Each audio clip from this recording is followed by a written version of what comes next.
స్నేహితులారా, ఈ సమయాన్ని బట్టి దేవునికి వందనాలు తెలియజేస్తూ ఉన్నాను. ప్రేమపూర్వకముగా మిమ్మల్ని అందరినీ వాక్య ధ్యానంలోనికి ఆహ్వానిస్తూ ఉన్నాను. మాట తప్పని వాడు అనే ఆలోచనను మీతో కూడా పంచుకోవడానికి ఇష్టపడుతూ ఉన్నాను గనుక దేవుని యొక్క వాక్యమును మీరు ముగింపు వరకు ఆలకించాలని మీ కుటుంబ సభ్యులతోనూ తోటి విశ్వాసులతోనూ ఈ వీడియో షేర్ చేసుకోవాలని మీ ప్రార్థన మనవులు ఎట్టివైనను కామెంట్స్ రూపంలో కానీ ఫోన్ కాల్ ద్వారా కానీ తెలియజేయండి. నమ్మకంగా మీ కొరకు ప్రార్థిస్తాము. ఈ వీడియో మీ ఆధ్యాత్మిక జీవితంలో ఉపయోగకరంగా ఉంది అని మీకు అనిపిస్తే దయచేసి ఈ ఛానల్ను సబ్స్క్రైబ్ చేసుకునవలసినదిగా మనవి చేస్తూ ఉన్నాను. లేఖనము కీర్తనలు 132వ కీర్తన 12వ వచనము. యెహోవా సత్య ప్రమాణము దావీదుతో చేసెను, ఆయన మాట తప్పనివాడు. స్నేహితులారా, ఈ లోకంలో ప్రతి వస్తువుకు ఎక్స్పైరీ డేట్ ఉండడాన్ని మనము గమనిస్తాం. ఏ వస్తువైనా దాని ప్రయోజనాలు, సుగుణములు, మేలులు కొన్ని సంవత్సరాల వరకే ఆ వస్తువులో, ఆ పదార్థంలో నిలిచి ఉండడాన్ని మనము గమనిస్తాం.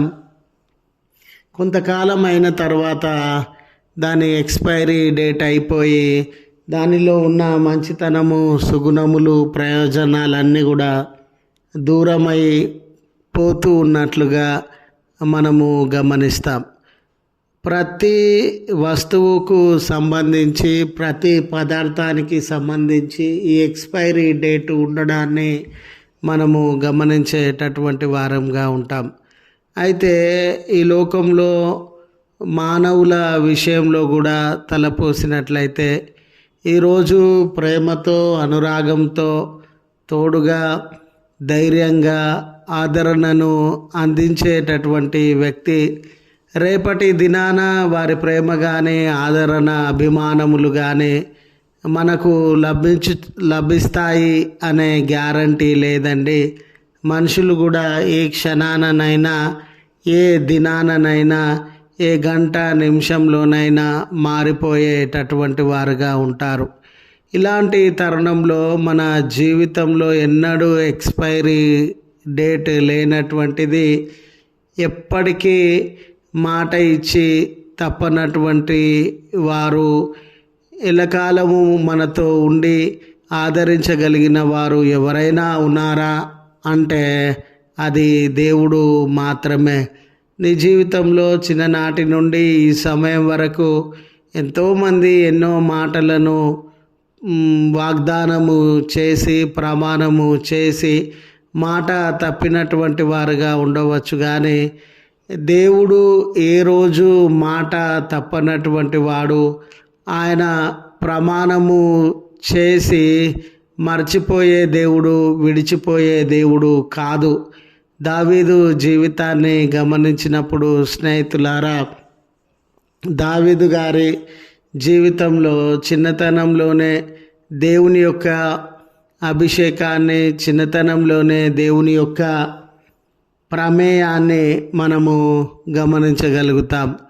చిన్నతనంలోనే దేవుని ప్రమేయం అతని జీవితంలో మొదలైన తర్వాత జీవితంలో ఎన్ని కష్టాల మధ్య వారున్నా, ఎన్ని నష్టాల మధ్య వారున్నా, ఎన్ని పతనమైన స్థితులు, శత్రువులు, పోరాటములు, ఓటములు, కన్నీళ్ళు, ఒంటరితనం, మనుషుల నుండి ఎన్ని అవమానములు, వెలివేతలు ఎదురైనా ఏ రోజు కూడా దావీదు గారిని దేవుడు విడిచిపెట్టినటువంటి వాడుగా లేడు, మర్చిపోయినటువంటి దేవుడుగా లేడు. మీరు చూడండి, ప్రత్యేకించి అతని యొక్క వంశమును గురించి, అతని యొక్క రాచరిక వ్యవస్థను గురించి, మరి ముఖ్యంగా అతని సింహాసనము గురించి మాట్లాడుతూ ఉన్న సందర్భంలో తరతరములు నీ వంశం నిలిచి ఉంటుంది, తరతరములు నీ సింహాసనము నిలిచి ఉంటుంది అని వాగ్దానము చేసినటువంటి సందర్భంలో తరతరాలు ఆయన సంతానములను ఆయన హెచ్చించి గొప్ప చేసినటువంటి దేవుడుగా, దావీదునకు ఇచ్చినటువంటి మాట తప్పనటువంటి దేవుడుగా, దేవుని యొక్క గొప్పతనాన్ని, దేవుని యొక్క ఆయన నమ్మదగినటువంటి దేవుడు అనే సత్యాన్ని మనము గ్రహిస్తాం. చివరికి ఈ లోక సంబంధమైన రాజ్యములు కూలిపోయినటువంటి సందర్భంలో, దూరమైనటువంటి సందర్భంలో దావీదు వంశంలోనే యేసు ప్రభువును జన్మింపజేయడం ద్వారా, అంటే ప్రభుల వారు దావీదు వంశం ద్వారా ఈ లోకంలోనికి రావడం ద్వారా నిత్య సింహాసనాన్ని, నిత్య రాజ్యాన్ని, శాశ్వతమైనటువంటి పరిస్థితులను దావీదు వంశంలోనే ప్రభుల వారి ద్వారా ఆయన జరిగించినటువంటి వాడుగా ఉండినాడు.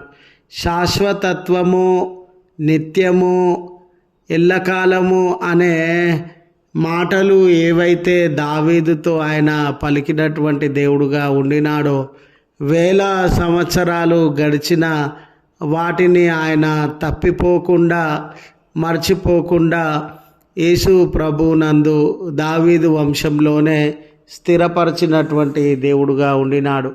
స్నేహితులారా, నిజమే, చాలామంది నాతో ప్రమాణము చేసి, చాలామంది నాకు వాగ్దానము చేసి మర్చిపోయినారే, విడిచిపోయినారే, ఈరోజు ఒంటరిగా మారిపోయినానే, ఎవరి ఆదరణ అభిమానములు లభించినటువంటి జీవితాన్ని, భయంకరమైన పరిస్థితులను, అనానుకూలమైన జీవితాన్ని అనుభవించుచు ఉన్నానే అని కృంగిపోతూ ఉన్నావేమో సహోదరుడా, కృంగిపోతూ ఉన్నావేమో సహోదరి. ఎవరు నీ జీవితంలో మాట తప్పినా దేవుడు నీ జీవితంలో మాట తప్పనటువంటి వాడు. దావీదు జీవితం ఎంత అతలాకుతలం అయిపోయినా ఆయనను ఎడబాయకుండా నడిపించినటువంటి దేవుడు నీ జీవితాన్ని కూడా నడిపించేటటువంటి వాడని లేఖనాలలో దేవుడు ఎన్నో వాగ్దానములను, ప్రమాణములను తన వాక్కు ద్వారా మనకు అనుగ్రహించినాడు. దావీదు జీవితంలో వాటిని నెరవేర్చిన రీతిగా తగిన కాలమందు వాటిని మన జీవితంలో నెరవేరుస్తారు అని గుర్తు చేస్తూ ఈ మాటలను ముగిస్తూ ఉన్నాను. ప్రార్థించుదము. కృపగల తండ్రి, ప్రేమగల మా దేవా, నీ పరిశుద్ధ నామమునకు కృతజ్ఞతలు, స్తోత్రములు చెల్లిస్తూ ఉన్నాం. నిజమేనయ్యా, మనుషులు ఒకప్పుడు ఒకలాగా, మరొకప్పుడు మరోలాగా ప్రవర్తించేటటువంటి వారుగా ఉండవచ్చు. ఎంతోమంది మా జీవితంలో ప్రయోజనకరమని, మేలుకరమని, దీవెనకరమని, వాళ్ళ వలన నెమ్మదిని అనుభవిస్తామని భావించి ఉన్న సందర్భంలో వారు మాట ఇచ్చి తప్పినటువంటి వారుగా, మోసగించినటువంటి వారుగా, ఆయాసపరిచినటువంటి వారుగా ఉండవచ్చు.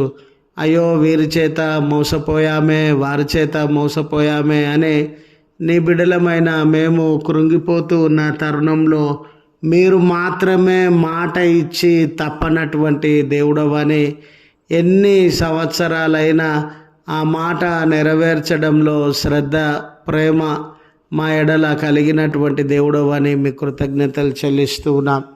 అయ్యా, నీ ప్రియబిడ్డలు బలహీనతలో ఉన్నాం, భారంలో ఉన్నాం, మోసపోయి ఉన్నాం, అందరి చేత తిరస్కరింపబడి ఉన్నామని కృంగిపోతూ ఉన్న తరుణంలో ఈ ప్రార్థనలో ఏకీభవించుచున్న నీ ప్రియబిడ్డలను, వారి కుటుంబములను ఆదరించుమని, ధైర్యపరచుమని, ఉన్నతమైన దీవెన ఆశీర్వాదములను అనుగ్రహించుమని, వారి జీవితాలలో ఉన్న కలవరములను, కన్నీళ్లను దూరపరిచి నెమ్మదిని ప్రసాదించుమని, ఈ దినపు దీవెనలతో వారిని దర్శించుమని క్రీస్తు పేరట వేడుకొనుచు ఉన్నాము తండ్రి.